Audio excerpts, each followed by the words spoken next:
This is the AMT StoneHead guitar amp. It's 50 watts, solid state.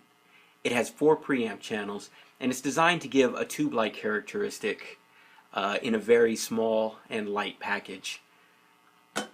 Here you can see it compared to a standard format MXR pedal. So it is pretty small for the number of features you get, which I'll get into at the end of the video. Right now I have this integrated into my live effects rig, so I'm going to run through some of the tunes from our set. And my aim is to demonstrate some of the versatility of the amp.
Alright, let's take a look at these preamps. There are 4 preamps in pairs of 2. Each pair shares some EQ functionality. The first pair, the blue and the green channel, clean and crunch respectively, each share a bass control and a mid control. Then the clean channel has its own independent gain control. That goes from pristine clean to a bit of grit. It has a mid boost and its own independent treble control. The crunch channel has an independent gain control. Lower regions give you kind of a Vox mild overdrive, and then it can get pretty raunchy up in the higher region. There's a bright switch and its own independent treble control. The lead channels are the amber and the red. Each of them give pretty similar, they have pretty similar gain structures, I would say. It's just that the controls of the preamps allow you to dial up 2 different settings with a very similar preamp. So they share a bass, middle, and treble control. Then the amber lead 1 channel has its own gain control, its own treble shift, and it has a special control for voicing, which kind of shifts the mid tone and gives you more of like high mids or a scoop kind of sound.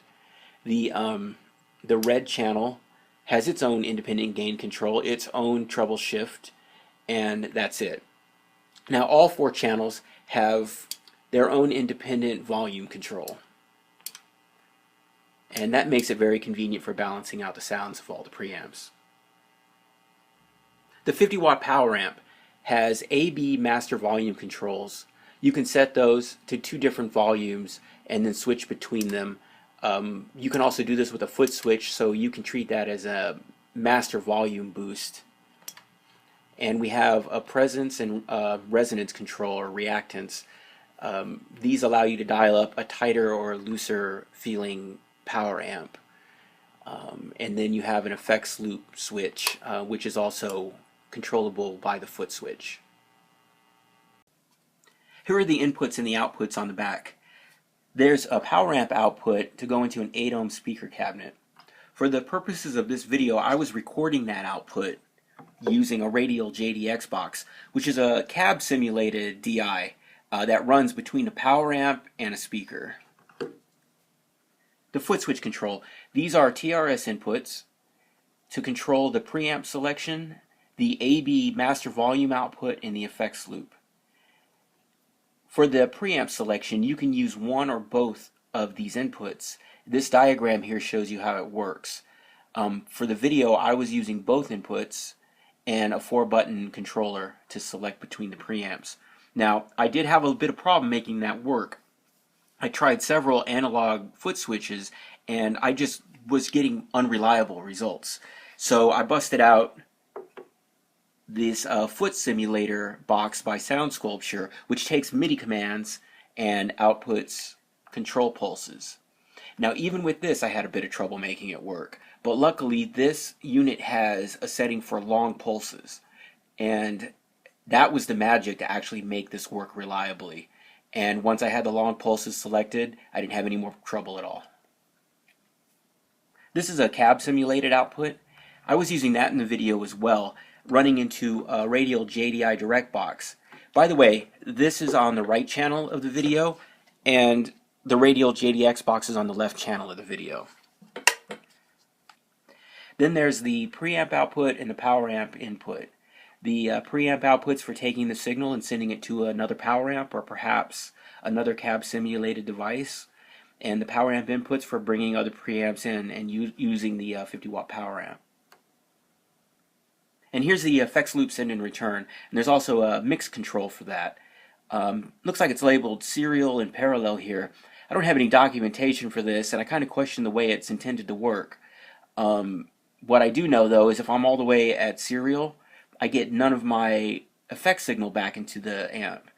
And if I'm all the way at parallel, I seem to get all my full effects volume like I expect back into the amp. And in the middle, I get kind of like a bit of a, I don't know, out of phase sort of characteristic. I'm not really sure the way this is going to work. I just turn it up all the way parallel and roll. And there it is. Final verdict for me. This makes a great alternative to lugging around a heavy tube amp to rehearsals. Easy to throw into a gig bag. Plug it into something that can accommodate the 8-ohm speaker load. Take the cab simulated output, run it into the rehearsal PA. And as long as you've sussed out the foot switch options, you can make it work like a 4-channel head and get a really good sound.